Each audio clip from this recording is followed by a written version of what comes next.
Yo soy un comunicador visual, un artista visual, y lo que trato de comunicar es plantear dentro de mi obra las circunstancias de la relación entre el ojo y el espectador. Es decir, de crear espacios, crear volúmenes virtuales, que quiere decir que son espacios y volúmenes que no existen en la realidad, sino que el ojo los fabrica al establecer contacto con la obra. Esto es producto de muchísimos años de investigación, basándome en dos factores fundamentales, que son la perspectiva primitiva y la perspectiva, digamos, científica. Es decir, una mezcla de las dos me da la posibilidad de crear unos volúmenes que no existen en la realidad, pero que están en la obra, están en el ojo del espectador. Ya son más de 50 años, 55, 56 años desde el momento en que entré a la Escuela de Artes Plásticas, y no he hecho otra cosa que estudiar todos los fenómenos relacionados con la forma, con el volumen, con el color. Entonces mi mundo ha sido únicamente este, no he tenido otro, y es más, no hay otra forma en que verme sino a través de mi obra y a través de mi trayectoria y mi realización. Mi formación es de escultor, eso fue lo que yo estudié en la Escuela de Arte. Pero los escultores somos esclavos del volumen, porque es lo que es la base primigenia de nuestra formación. Y entonces ese volumen siempre lo está tentando a uno, y por momentos en mi obra trabajo mezclando los dos planteamientos del volumen virtual con el volumen real, y es lo que forma el total de mi obra de estos 50 y tantos años de trabajo.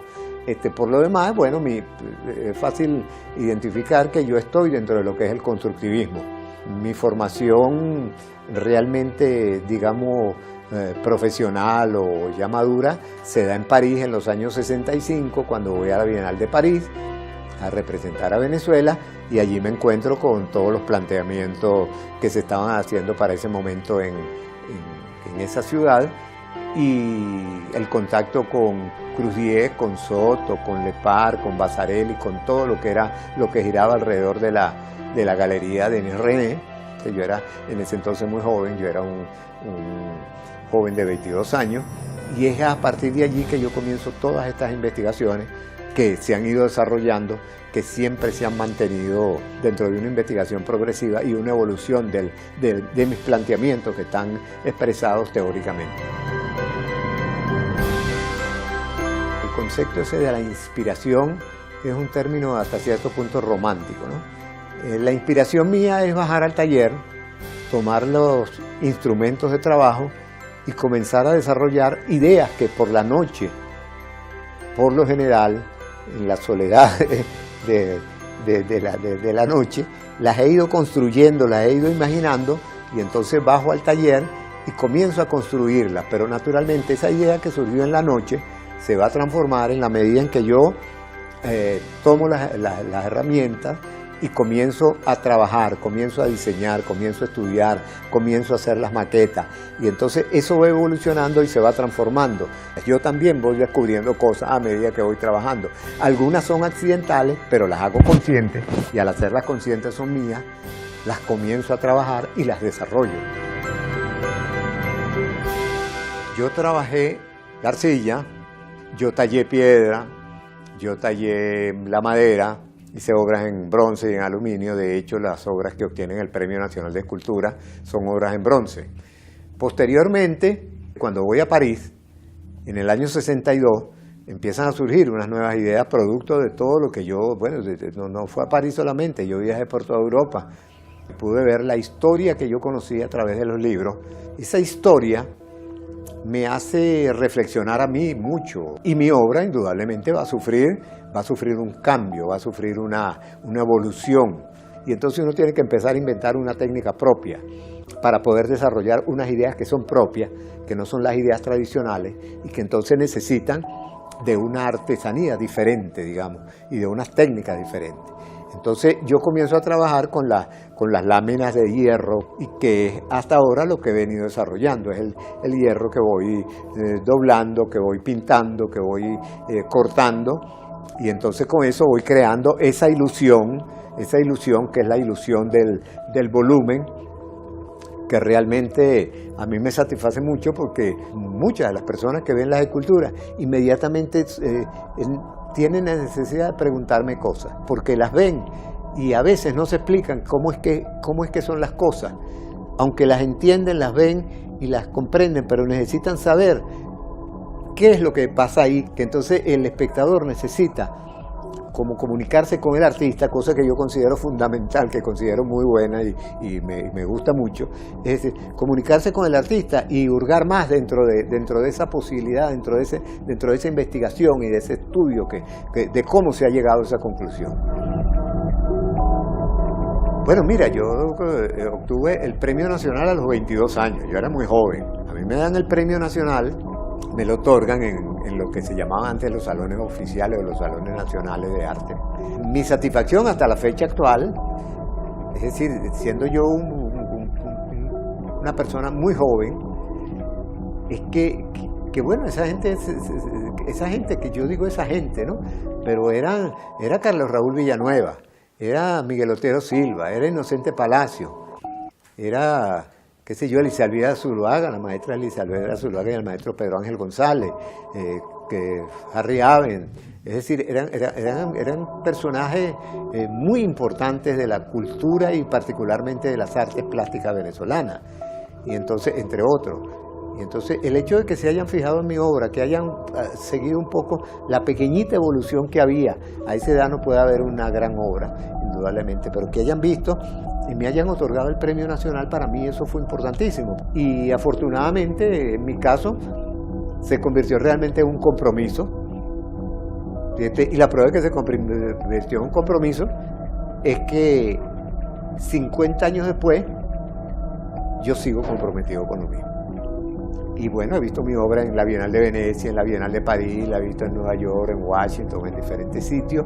Y todo eso lo llena a uno de satisfacción, porque bueno, la obra ha circulado, ha funcionado, la ha visto mucha gente, y el fin, digamos, de uno, aparte de la satisfacción personal, que creo que es la más importante, es que haya gente que vea la obra, porque de la comunicación entre la obra y los espectadores es que se produce el arte.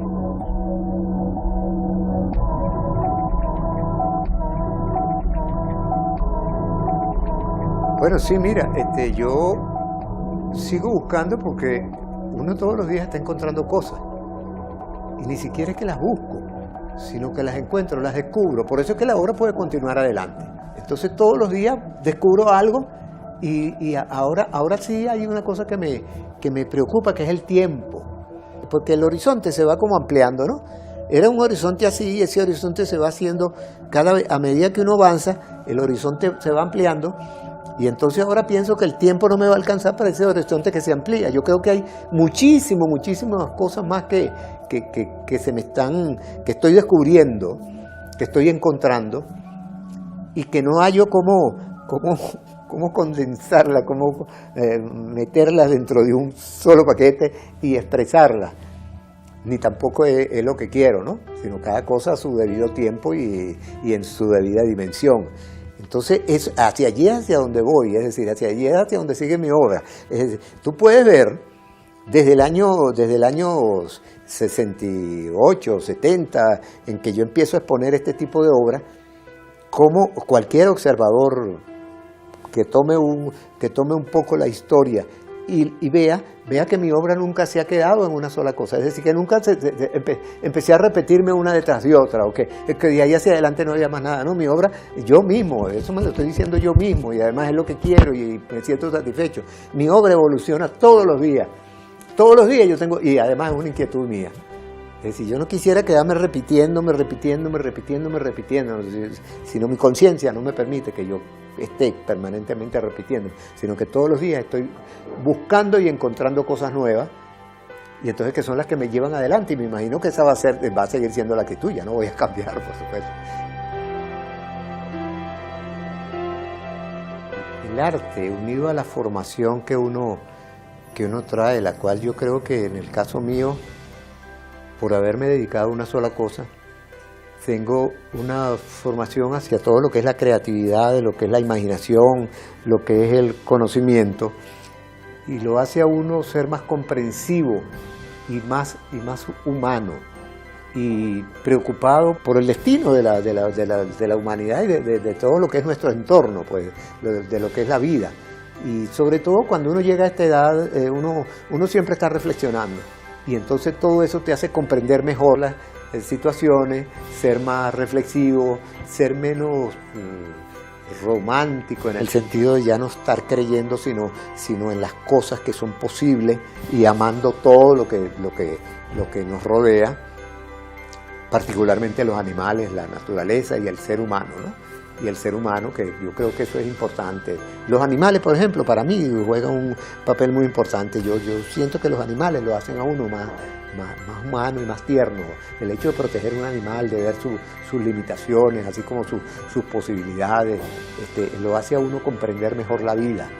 Y asimismo es la vegetación, la belleza del paisaje, esa cosa que siempre recuerdo eso, sobre todo en estas montañas donde yo vivo.